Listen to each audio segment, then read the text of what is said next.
Hello and welcome along to another darting discussion. Now, we so often see people questioning, would prime Phil Taylor get the better of MVG in his prime? Would 1980s Eric Bristow beat Gary Anderson when he's in full flow? Well, I've got two people alongside me, and between us, we are going to be picking our top 10 players if they were all at the peak of their powers. So, Chris, just explain to us a little bit more how this is going to work. Yeah, so I've looked back through time, looked at all the major winners, and I picked 12 who realistically can get in this top 10. So we had to not use the likes of Andrew Gilding, Larry Butler, and your good self. You're not in consideration. I'm not insulted. He gets the final vote. He may put himself first. I'm not going to be in there. But Paul doesn't know the names we've come up with. He probably could have a good guess. So we're going to throw them at you. You're going to position them on the rankings. And you can shuffle them. It's not like a blind ranking. If you put someone in at 5, you can move them if you want to later on when more names get revealed to you. Sure. Okay. Right, okay, so we're going to start with Rob Cross, the 2018 world champion, of course. We don't need to remind you how immense he was then in the follow-up year, 2019. And I would say 5 years on, he's probably back up at that level again. Where does he rank for you? Give this some thought. Based on the names that are going to come over the next 10 minutes or so, I'm going to position Rob quite low at this point. I think you look at some of the games that he's played and the level he can attain, so he can get to that 110 plus level. Comically, it's amazing how many times he's lost with 111, 112 average, especially to Chris Dobey. But about the level and what he has achieved, at this point I'm going to have to stick him in at 9. So a world champion, a 2-time European champion, and a match play champion, of course. Great accolades. His career is nowhere near finished. I'll stick him in at 9 because I know what's about to come. Yeah, and of course, if it wasn't for an obscene performance from Luke Humphries, we'd also probably be talking about him as a Grand Slam champion as well at the moment. Yeah, and Luke Littler as well, stopped him from making another world final. Who knows what could have happened against Humphries had that final happened, but that's hearsay, isn't it? The other thing about Rob Cross is, I mean, that amazing average in the final of the Worlds when he beat Phil Taylor, still the second highest ever in a final. And you mentioned how he might be getting back to that. It's the fighting spirit as well with Rob. The World Match Play semi-final against Daryl Gurney, of course, and then against Chris Dobey recently. It shows he's getting that, the fighting spirit, the guts is there. It's not just about average. And this list isn't just about averages, we must point out. Right, Chris, next name to throw at Nico. I'm going to throw Gary Anderson at you. Okay, so in 2024, he's attained a personal best of over 117. That tells you something about Gary, doesn't it? Because you may think that his peak is behind him, and let's face it, it might be, but his level that he can attain is still there.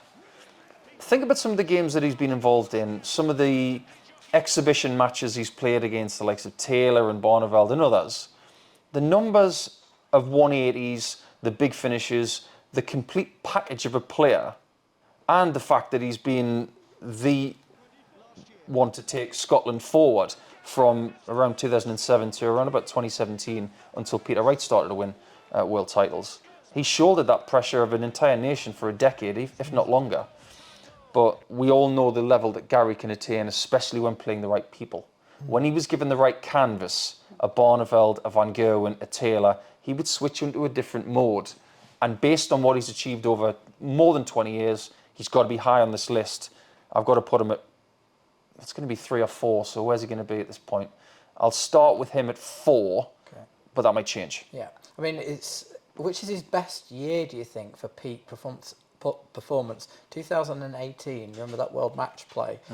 When he's just on fire, so when you take that peak Anderson, full flow, it's insane. And when he played Mental Sulovic, who wasn't the right opponent for him, it was the best World Match Play final ever. Yeah. And he brought out a level that he probably summoned another level against a player who's awkward for him. I know some Gary Anderson fans are not going to like what I'm about to say, but he does have some similarities with Gerwyn Price. The ability to get things right in something that you don't like. So Price didn't like playing in the Grand Prix, figured it out, won it. Gary Anderson hated playing Sulovic. He once quoted Sulovic as his worst opponent. And to be able to play him in that 40-leg game to that level shows you about his tenacity and his resilience. And that's something that every great player needs. On that, he might want to start trying to dislike the Grand Slam. Just so he can finally get over the line. You and I both know, Abby, he wants to win the Grand Yeah. Slam at the Civic Hall. Yeah. But I'm not sure that's ever going to happen, which is kind of sad.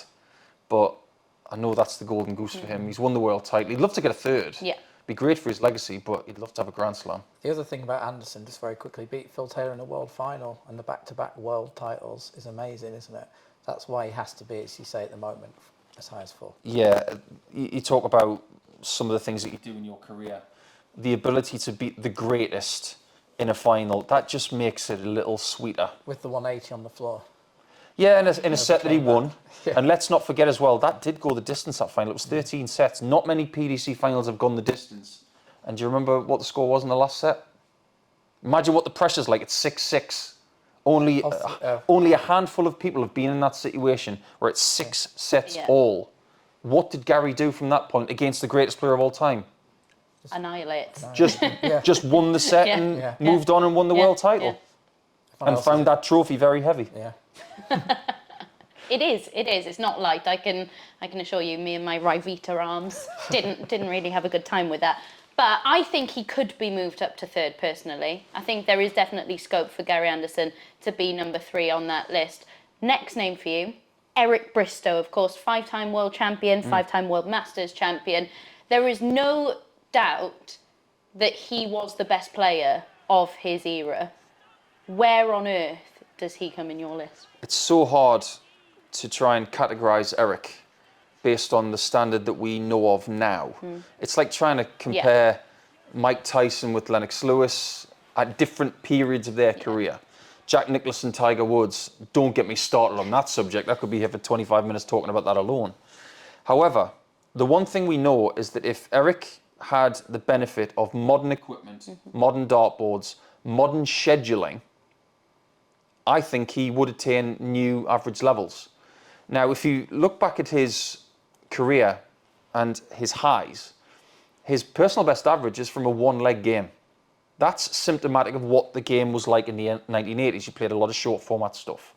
Nowadays, we play a lot more long format stuff. That's why these players are finely tuned and better tuned in for World Championships, semis, finals, and best of 31 legs. They didn't play this back in those days. It was very few tournaments that would give them the opportunity to do that. So in a game that Eric won, his personal best is 103. It was only a couple of legs. Yeah. So it's very hard to judge him based on those performances. So we have to somewhat anecdotally speak to people who've seen him throughout his career and say, how good was he? We know that Eric was astonishingly good. Stick him on a Winmore Blade 6 triple core board now, give him modern equipment with his talent from around 83, 84, 85. My word. Everyone would be in trouble. Would he still attain the 115s and above? I'm not sure. But he would definitely get to 110, in my opinion. And that's why, in my personal list that I've got here, I'm going to stick him at 6. But that might change. And this is the interesting thing as well, isn't it? As I just fall off the chair there, trying to style it out, didn't at all, so just thought I'd tell you all about it. It's the interesting thing, we've got to factor in ability, natural ability, what was being thrown back at them at the time, the equipment they had, like you said. There are so many different things to base this on. So tell me, like, you know, are you prioritising one over the other? Do you think natural ability counts for more, or their ability in general? Because we will come on to it, of course, no surprises here. MVG and Phil Taylor are going to be in that discussion, and that ability might sway your opinion more than titles won. It might be the other way around. What do you think should be emphasised more in this debate? With Eric, especially, it should be mental strength. Think about the mental strength that he showed between 1987 and 1997. He was in the final against John Lowe in 87, he lost it. Then you go to 1989, he lost in the final to Jockey Wilson. But this is around the time where things were starting to get a little bit dartitis-y, and the mental struggles that he was about to go through, but still he made a really good battle of that 89 final after being miles behind against Jockey. Then he's in the final with Taylor in 1990, the final against Priestley in 1991. My word, he wasn't even the player he was 5 years previous to that. How mentally strong's he got to be able to make that final? Give him the credit for that. I know he'd love getting in the heads of the softer sort of prima donna players of today, wouldn't he? Seen what he was like with Bobby George, the gamesmanship. He'd have loved getting involved with some of these. He would have had some of these younger dart players for brunch. Honestly, I've been around some great mental players who've tried to just try these little tricks pre-game on the hockey. It's very visible, very audible sometimes. You've just got to be able to ignore it, but some players can't. And Eric was just the absolute master of this. I didn't suffer at the hands of Eric in that department because I didn't play against Eric, but I've heard great stories about it. And he would do things that you would be thinking about for weeks afterwards. That was his genius. And if he was to put that into the modern game, some of these top players will be in knots. I think as well, when we talk about mental strength, someone who so often doesn't come into this discussion because they've never won a world title, James Wade. For me, when I was looking through this list, he is in my top 10 of all time. And I think there are a number of factors for this. Of course, longevity comes into it. Just his ability, as we all often talk about, to finish a game off, his finishing in general. But also, I don't think there are many people, let alone darts players, who could go through what he's had to away from darts, off the hockey, and still achieve what he has on it. So that is another aspect of James Wade's game, which for me means that he would be in there. Where would you rank him? Is he in your top 10? Yeah, definitely. No question about it for me. I've already talked to you guys before about how he's in the top 5 of the all-time earnings list. And this is not a case of him grabbing £5 million in ranking money or indeed earnings through PDC and early BDO darts. Just by winning a couple of world titles and being great in big events. He's been tremendous in all events and different disciplines as well. We're talking about a multiple-time Grand Prix champion, a 3-time UK Open champion, and he's done this over the course of three different decades with those UK Open titles. He's had his struggles, he's had his peaks and troughs, but even when those troughs were there, he was still a top 10 player. Exactly. I was in the top 10 for about 2 months. I count that as my best achievement in darts. He's done it for 20 years. And he's done it with mental illness. Yeah. We can't even shake that to the side. He has done it with adversity. Yeah. And sometimes you need to be just a little bit different to be extra special, which is exactly what James has been. And his career's not finished yet, but he's definitely a top 10 player for me. The only reason I would have him right near the bottom of the 10, maybe struggling to get in the 10, is that his longevity is amazing. But if we're looking at we're putting all these people at the peak of their peak, and does he have the numbers power to beat them on their day when he's at his peak? I mean, he beat Phil Taylor in one of his major finals. The other two really, really big names. So Luke Humphries, who wasn't the player he is today, and Adrian Lewis, and beat Jenkins a couple of times. I just wonder, could he cope if all these greats are at their peak at the same time? This is where I start looking at personal bests. Yeah. James is 114 plus. Some of the other players that we'll mention, they're above that. I do now talk about some of the greatest of all time as to whether they have attained 120. James hasn't attained 115 yet. I wouldn't be surprised if he does over the next couple of years, because I think you have to at some point in your career to be in this list. But James has not really attained the monstrous numbers. But think about the amount of times he's won games with lesser averages. That's his legacy. I was going to say, James, in my opinion, can't be pitted against these in a numbers game, but that's not his game, is it? His numbers are his finishing stats. If you pit those against those top players, he's going to come up pretty highly. So I think it's difficult in the numbers game, and that's why I think before discussing him, it's so important to mention the different elements of this discussion, and that's why for me, he's in the top 10. I feel like I'm pitching something to Dragon's Den at the moment. There's me trying to drag him out of 10. I had to start calling you Deborah Mead. Well, let me put it to you this way. If you were going to have a Ryder Cup style match of England versus the rest of Europe, for example. James is in your team. Where do you put him? You put him last because he'll finish the job. Yeah. That's his legacy. Yeah, yeah. He would finish the job, stick him in a pressure situation, and he wouldn't be bothered. Yeah. He'd say, give me anyone, I'll finish them off. And that's his biggest strength in the last 20 years. So what number are you going to go for? 9. We had Rob Cross at right. Yeah, so Rob Cross was at 9. I'm going to squeeze and put Rob Cross at 10 now. I'm going to put Wade at 9. I feel like, Now, the next name I'm going to throw at you, I think, is also battling for 10. It's about Alan Warriner-Little, who, as we know, one of the greatest world number ones of all time. Didn't win a world title, but when I look at all the other major winners, you've got to make a case for a guy who's 50. He's been world number 1 for 55 months of his career. Yeah, it definitely carries weight. And if you speak to the right people who were around in Alan's era, so late 80s, going into the early 90s, where he made a world final against John Lowe in 93, arguably a final he probably should have won. And he waited a long time for his big glorifying moment of winning a World Grand Prix. You have to speak to some of his colleagues in broadcasting now who were in that era, and of course the players that were around him. They say, you've got no idea how good he was. I have no idea how good Alan Warriner-Little was in his prime, but these stories coming from the sources that I know of, they say he was astonishing. Well, he averaged 106 for a World Grand Prix double start match, which is a record to this day. To this by day, 2 points, over 2 points better than anyone else.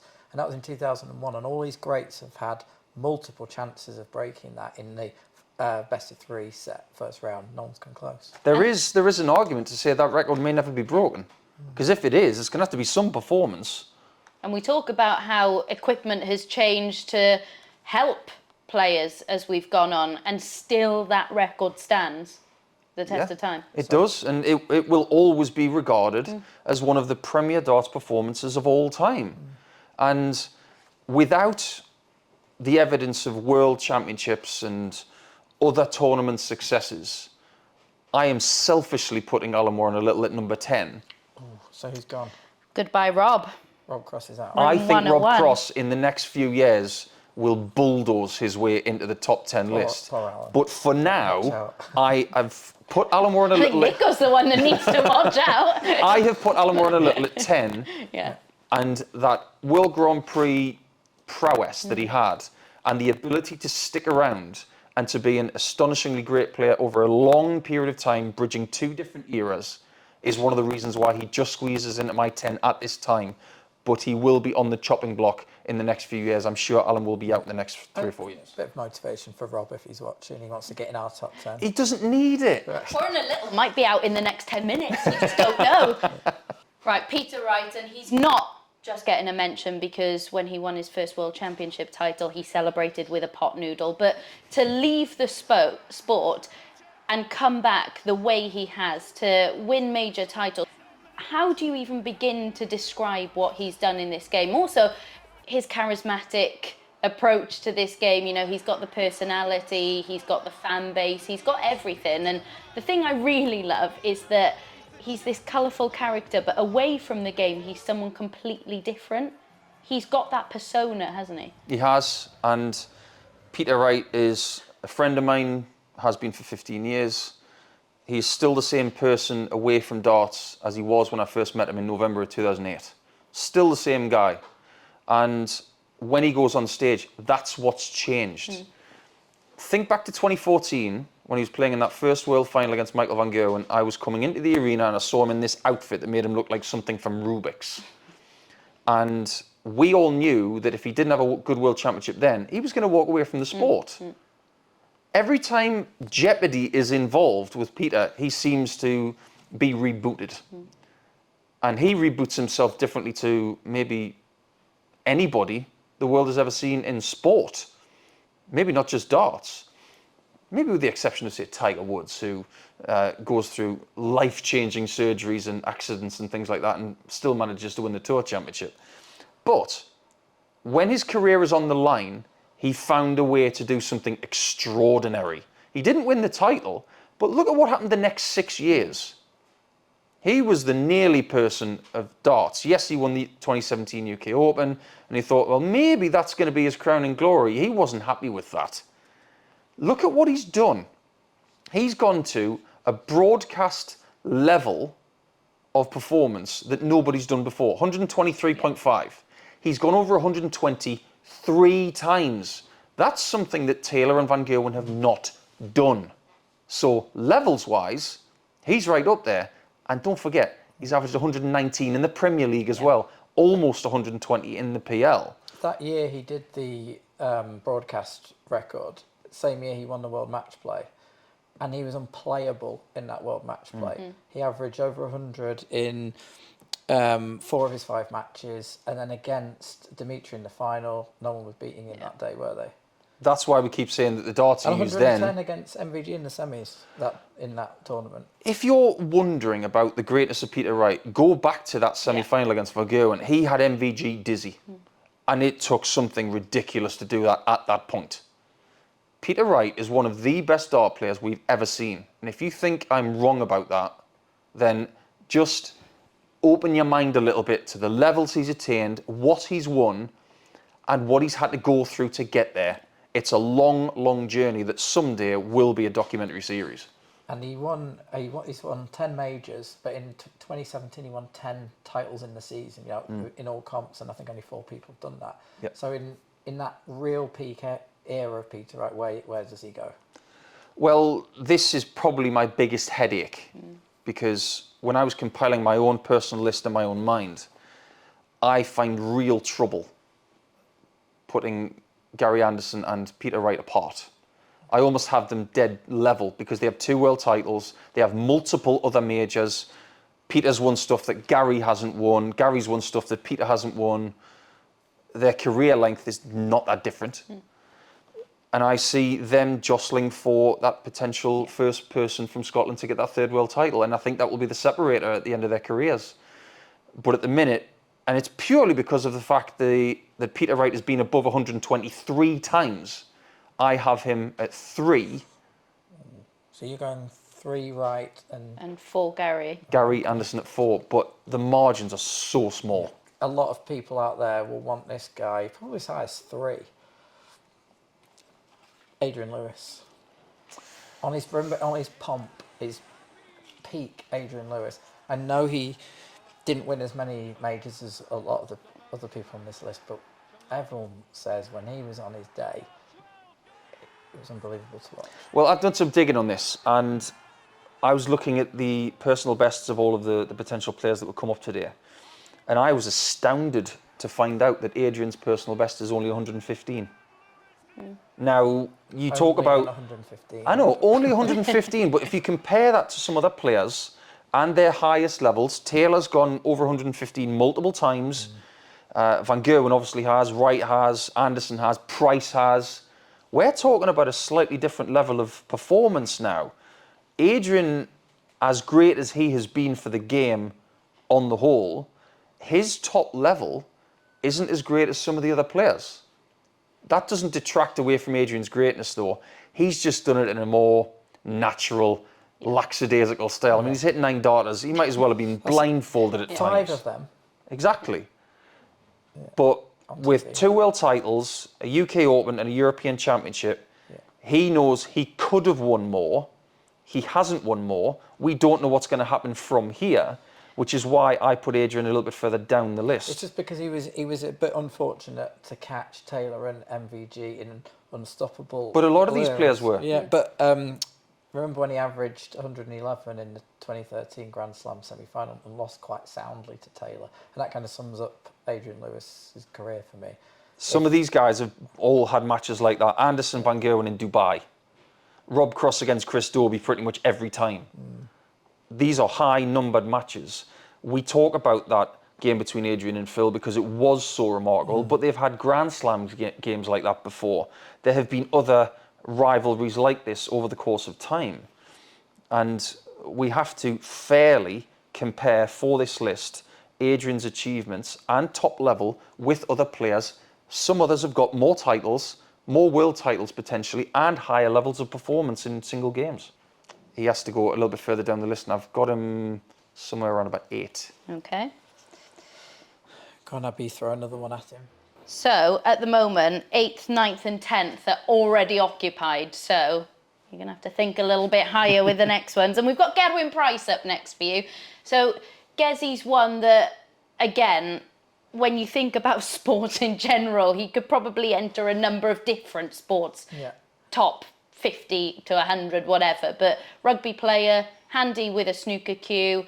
We saw what he did on Soccer AM as well. But let's just focus on the dart stuff. A 3-time Grand Slam champion, loves it in Wolverhampton. His record there is absolutely ridiculous. A world champion as well. When he's at his best, only a few can compete with him. Yeah, when he's playing his best stuff, when the desire's there, when the practice has been done, and his first dart is planted right in the top millimetre of that treble 20, everyone's got licence to worry.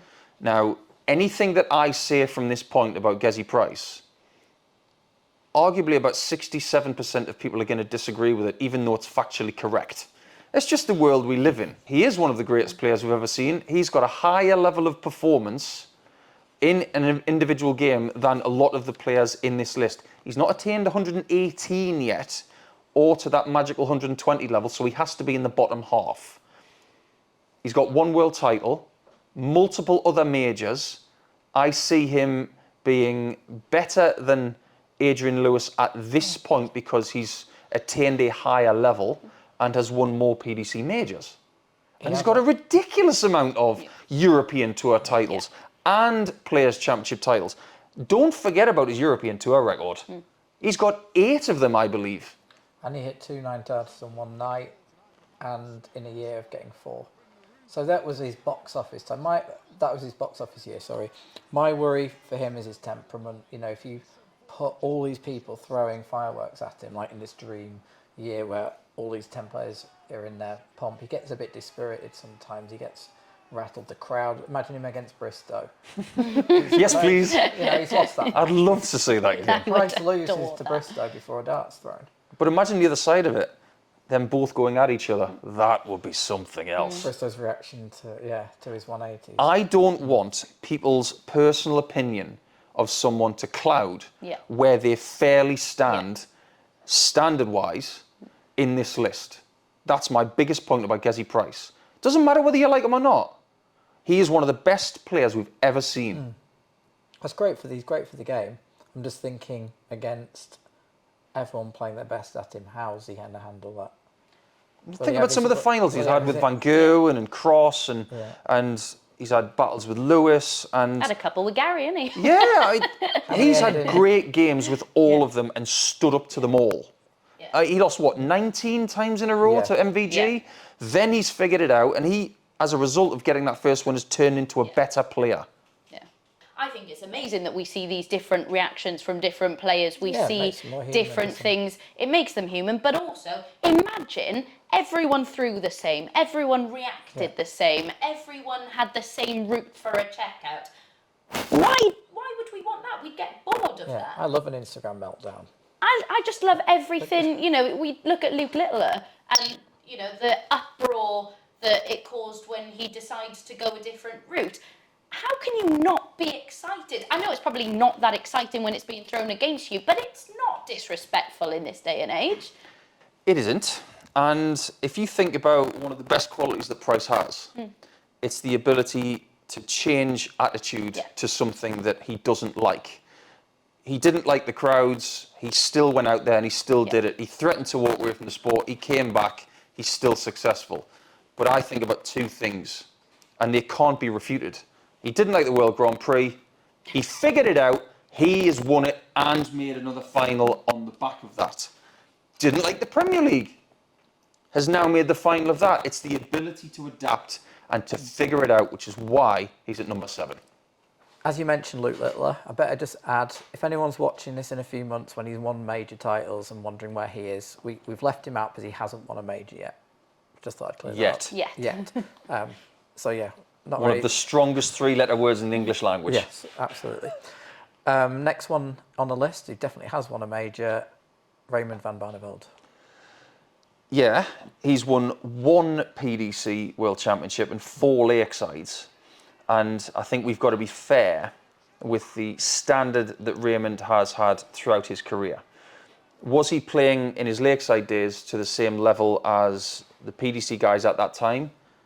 I think he was better than most of the PDC guys. And when he came over in around 2006, he fit in so comfortably because he was already brilliant.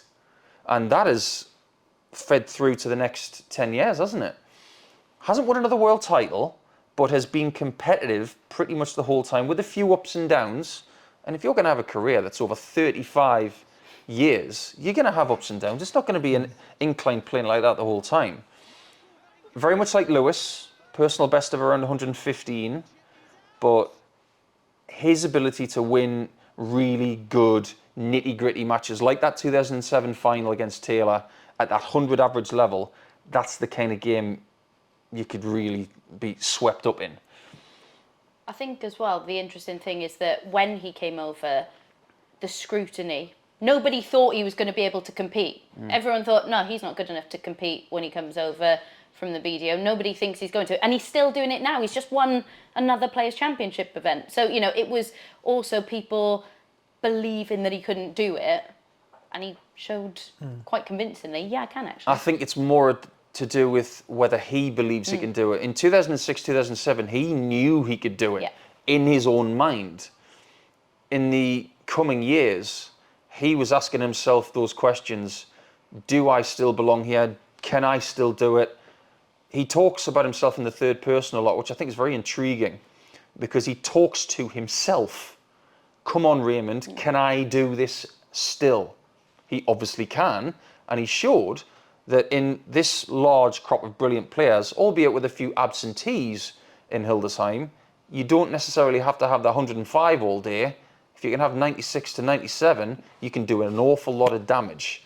Sometimes experience goes a long way. I can't not have him in this top 10 because of his ability to win in different eras. He's still won a Premier League when people thought he was on his way out. He won a Grand Slam when people thought he's not going to win now that MVG is about to dominate. He managed to do that against Michael. Think about what he's won and who he's done it against. That's what I would say. The thing is with Barney, I think kind of like Anderson, when in full flow, both are obscenely good. But Anderson always was more consistent. There was more tournaments where he'd string it together and win the title. Barney, the wheels could come off for Barney sometimes. You felt there was some fragility in his throw maybe, that when it's going right, it's amazing, and then the rhythm's gone the next match. Yeah, I think from the point of view of a lot of the people watching this, they'll say Gary would be a stronger player in mind, and maybe Peter Wright as well. They wouldn't show the in-game fragility to the camera. Not necessarily to the other player, but to themselves and to the camera. And that's why I'd have Raymond at 5. Right, I'm going to throw a name at you now. And when I was first thinking about this list, I thought, is it too soon?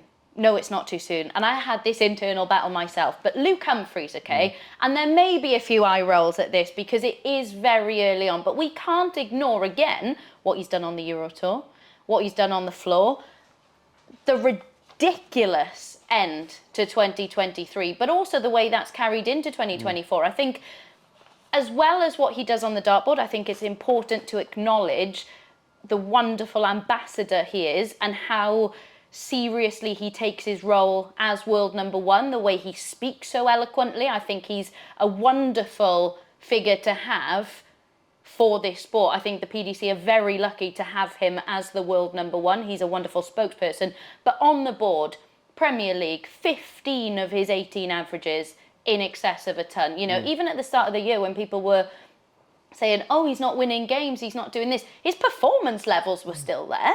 It was absolutely incredible. And speaking to him about, you know, his journey as world number one, okay, it's very early on, but, you know, he's still figuring that side of things out. But I love the way he problem solves, both on and off the board. And one other thing before I throw it to you to determine whether he makes the top 10, the game against Dimitri Vandenberg at the UK Open, yes, he went on to lose that, but his ability to get himself back into that contest, you see signs that you only see from MVG and Taylor. The way he can haul himself back into a contest when you don't think he's going to be able to. Yeah, I do think he's getting mentally stronger by the season. We're talking about a player that dominated the European Tour in 2022, then was given the opportunity to dominate again, lost in a lot of finals. Seemed like yellow was not his colour in 2023 because Chisnell was getting the better of him most of the time. But he's someone who's had his own adversity and has found a way to grow up within the trials of PDC darts. He's now our top dog. As to whether he's in the top 10, it's entirely subjective. But I categorise him like a great song that's just about to enter the charts. It's just not being released yet. I think his sample size is just a little too small compared to some of these other players. He may have achieved more than some of the players that I've got around, say, 9 or 10. But at this point in time, I'd have him at 11, just knocking on the window with a very heavy hand saying, you're not going to be there for long, I'm coming to get you, because he will. He's got 119 average level in his game. We've seen that in the last year and a bit. That's better than some of the players in the top 10. I'm not going to let recency bias overtake me and put him straight in there. But I guarantee you this, if we did this in a year's time, he's going to be like Saturday Night by Wigfield. He might go straight to the top. Lulu Humphries, eh? Well, I mean, in a year's time, we've got No. Littler to... Sorry. We've got Littler to talk about as well, so it might be worth doing it again and see if he's up there. But I would put him in the top 10 because of this. This is 6 months, a period of winning majors. And obviously he was doing lots before that. But the major winning period, he got an average 108 in a World Championship semi-final, for goodness sake.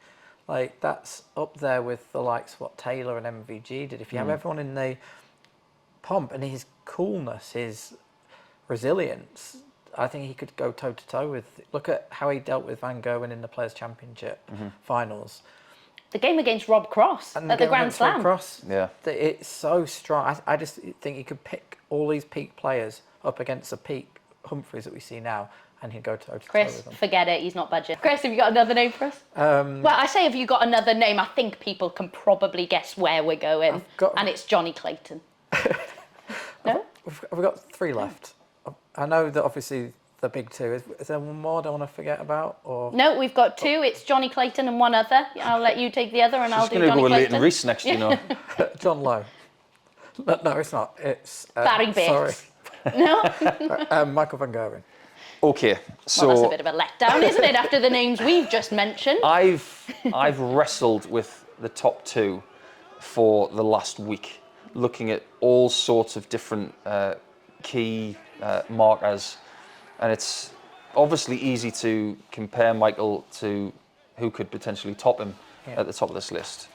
And Michael's even said recently himself that Phil is the best player of all time, but I'm the best recently.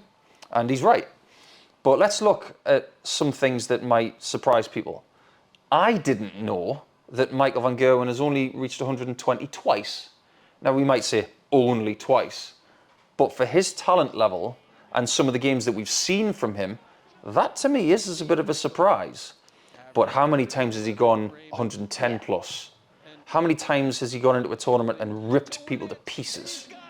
We know how good Michael is.